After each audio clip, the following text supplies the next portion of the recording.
राजस्थान के बागमोर सांसद सह केंद्रीय कृषि राज्य मंत्री कैलाश चौधरी अपने एक दिवसीय दौरे पर मुंगेर पहुंचे और कहा कि बिहार में चल रहा है जंगल राज और बिहार में ठप हुए विकास कार्यों के विरोध में जन सहयोग से आंदोलन चलाएगी भाजपा। अपने एक दिवसीय दौरे पर राजस्थान के बागमोर सांसद सह केंद्रीय कृषि राज्य मंत्री कैलाश चौधरी मुंगेर पहुंचे। सबसे पहले उन्होंने भाजपा की कोर कमेटी की बैठक में भाग लिया, फिर उसके बाद पत्रकारों से मिले और कहा कि प्रधानमंत्री नरेंद्र मोदी के नेतृत्व में देश जहां तेजी से विकास कर रही है, वहीं बिहार में डबल इंजन वाली सरकार बिल्कुल ठप है, जहां लॉ एंड ऑर्डर की स्थिति खराब है और जंगल राज है। किसानों तक केंद्र प्रायोजित योजनाएं नहीं पहुंच पा रही है, जंगल राज कायम है। हर घर नल का जल योजना भी सभी घरों तक नहीं पहुंच पा रहा है। ऐसा लगता है कि अवैध शराब का कारोबार करने वाले और अवैध खनन करने वाले माफिया सरकार चला रहा है। प्रदेश की बदहाल स्थिति पर जनता में असंतोष है, जनता समय का इंतजार कर रही है। उन्होंने कहा कि जन समस्याओं तथा सरकार की वादा खिलाफी के विरोध में आम जनता के साथ मिलकर आने वाले दिनों में आंदोलन करेंगे। केंद्रीय कृषि राज्य मंत्री ने प्रधानमंत्री द्वारा देश में चलाए जा रहे विकास कार्यों की गिनती गिनाते हुए कहा कि आज कृषि का बजट 1,23,000 करोड़ रुपया है, जबकि वर्ष 2014 में कृषि बजट मात्र 23,000 करोड़ है। प्रधानमंत्री ने देश के 45 करोड़ गरीबों का बैंक अकाउंट खोलकर माध्यम से राशि भेजने का काम किया है। देश के 11 करोड़ किसानों के खाते में 2,40,000 करोड़ रुपया भेजा गया है। वर्ष 2014 में देश भर में जहां 74 एयरपोर्ट था, आज एयरपोर्ट की संख्या 152 हो चुकी है। प्रधानमंत्री के नेतृत्व में लगातार देश विकास कर रहा है। उन्होंने कहा कि आगामी लोकसभा चुनाव में भाजपा बिहार की सभी 40 सीट पर विजय घोषित होगी। इसके लिए भाजपा कोर कमेटी की बैठक कर रही है तथा लोकसभा के मंडल अध्यक्षों की बैठक में रणनीति तैयार की गई है। जन समस्याओं को लेकर आम जनता के साथ जन आंदोलन करने की रणनीति और कोर कमेटी की बैठक में तैयार हुई है। मौके पर नेता प्रतिपक्ष विजय सिन्हा, भाजपा के प्रदेश प्रवक्ता प्रणव कुमार सभी लोग मौजूद थे। जहाँ तक यहाँ पर समय योजनाएं पानी की है बात करें तो हर घर नल की योजना है। उस हर घर नल की योजना के अंदर या तो भेदभाव किया जाता है और या सब जगह जो योजना पहुँचनी चाहिए वो नहीं पहुँच रही है। इतना पैसा भारत सरकार के देने के बावजूद भी वो पैसा पूरा खर्च नहीं कर पा रहे हैं। यहाँ पर शराब, जिस तरह से अवैध शराब का धंधा चलता है और इन्हीं के एक लोग सरकार के जो लोग हैं वो मिलकर जिस तरह से अवैध कारोबार को चला रहे हैं। इसी के साथ ज़मीन के अंदर भी कटाव की समस्या है किसानों की। वो कटाव वाले किसान हैं वो भी परेशान हो रहे हैं कि उनकी ज़मीन चली जाती है, उनको ज़मीन लैंड नहीं मिल रही है।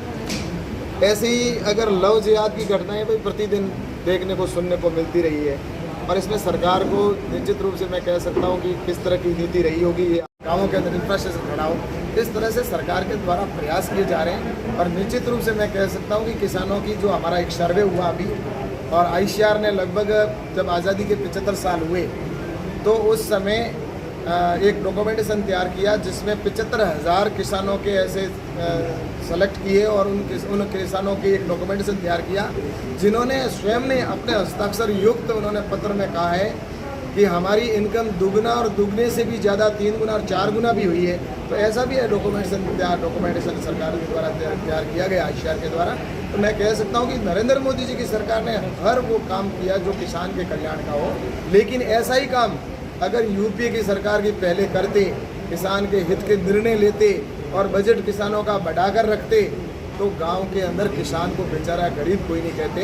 लेकिन आज नरेंद्र मोदी जी के नेतृत्व की सरकार है, वो किसान कल्याण की योजना भी बना रही है और साथ ही किसानों को सम्मान निधि से लेकर और दूसरी तरह से वो अपने पैरों पे कैसे खड़ा होकर और अपनी टेक्नोलॉजी को उपयोग करते हुए और वो खुद वैल्यू एडिशन करके और एक किसान ही नहीं वो व्यापारी भी बने, इस दिशा के अंदर सरकार काम कर रही है। और ये लगभग प्रत्येक ब्लॉक के अंदर मीडिया के संबंध में क्या करना चाहिए? उसके लिए एयरपोर्ट की संख्या भी लगातार बढ़ी है।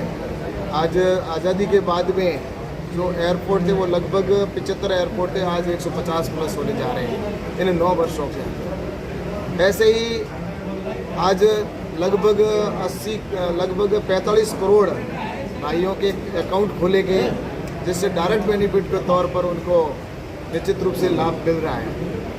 और जहाँ तक एक्सप्रेस हाईवे हैं, एक्सप्रेस हाईवे बन रहे हैं, एम्स हॉस्पिटलों की संख्या लगातार बढ़ रही है, साथ ही हर डिस्ट्रिक्ट में लगभग जैसा कि मेडिकल कॉलेज भी बनाए जा रहे हैं, ताकि हर व्यक्ति को स्वास्थ्य की दृष्टि से सुलभ सुविधाएं उनको उपलब्ध हो सकें। और ऐसे ही किसानों के लिए किसान सम्मान निधि के पैसे के साथ साथ एग्रीकल्चर इंफ्रास्ट्रक्चर फंड का 1 लाख करोड़ रुपए का प्रावधान किया गया और एमएसपी में लागत से 1.5 गुना देने का निर्णय हुआ। आज किसान को लागत से 1.5 गुने पर पैसा किसान सम्मान उनको एमएसपी पर मिल रहा है।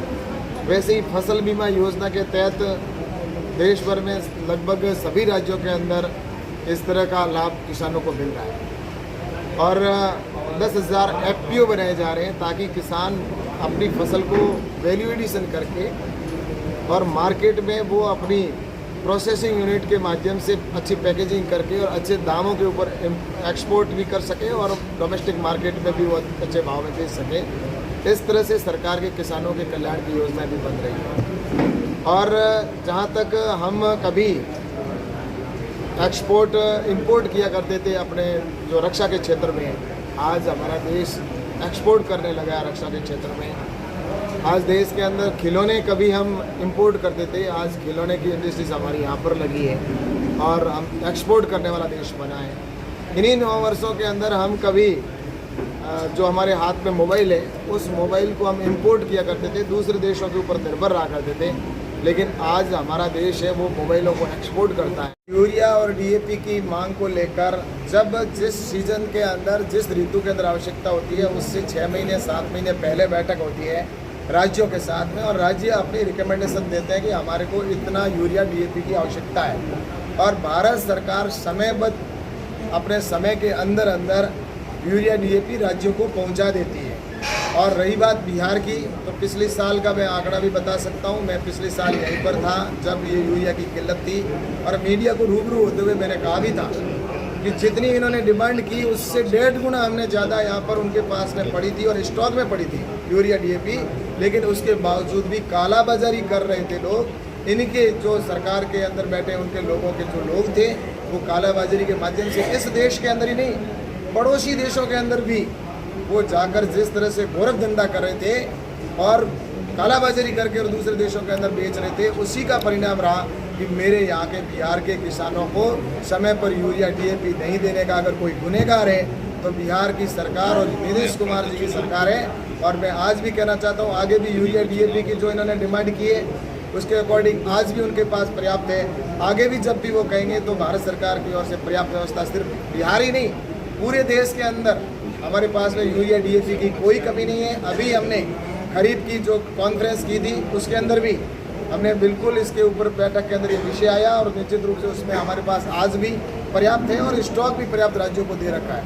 इसलिए मैं आपसे कहना चाहता हूँ, नरेंद्र मोदी जी की सरकार है वो किसान के हर उस काम के साथ है। आपने देखा होगा कोरोना के समय के अंदर भी टीके सब जगह समय पर लगाने का विषय आया। आज 220 करोड़ लोगों के 25 करोड़ लोगों के टीके निःशुल्क लगा देना और मिलेट्स ईयर को अंतर्राष्ट्रीय स्तर पर लेके जाना। आज बाजरा ज्वार रागी जो है श्री अन्न है, जिनका नाम आज पूरे दुनिया में श्री अन्न को जिस तरह से प्रसारित किया जा रहा है, तो नरेंद्र मोदी जी का उद्देश्य एक है कि हमारे आम जन को सुविधा हो, हमारे किसान को नई टेक्नोलॉजी पहुंचाए और नया सीड उनको मिले और उनकी जो भी दूसरी समस्या है उनको अगर कोई क्षति होती है तो उनको मुआवजे के रूप में मिले और साथ ही बजट को बढ़ाए।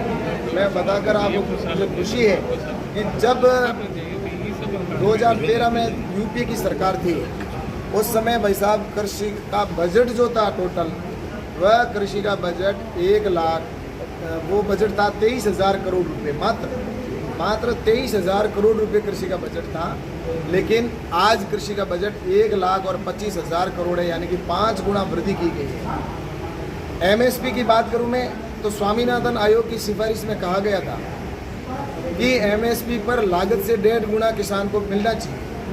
लेकिन यूपीए की जब सरकार थी 2007 के अंदर रिकमेंडेशन स्वामीनाथन आयोग ने रखी कि किसान को 1.5 गुना पैसा मिलना चाहिए, लेकिन यूपीए की सरकार के उस समय के मंत्रिमंडल की कमेटी जो बनी उस कमेटी ने एमएसपी पर 1.5 गुना देने से मना कर दिया कि ये कमेटी के अंदर ये जो मांग है ये किसानों के लिए नहीं हो सकती, सरकार इसको पूरा नहीं कर सकती, इसलिए उस रिकमेंडेशन को खारिज कर दिया था।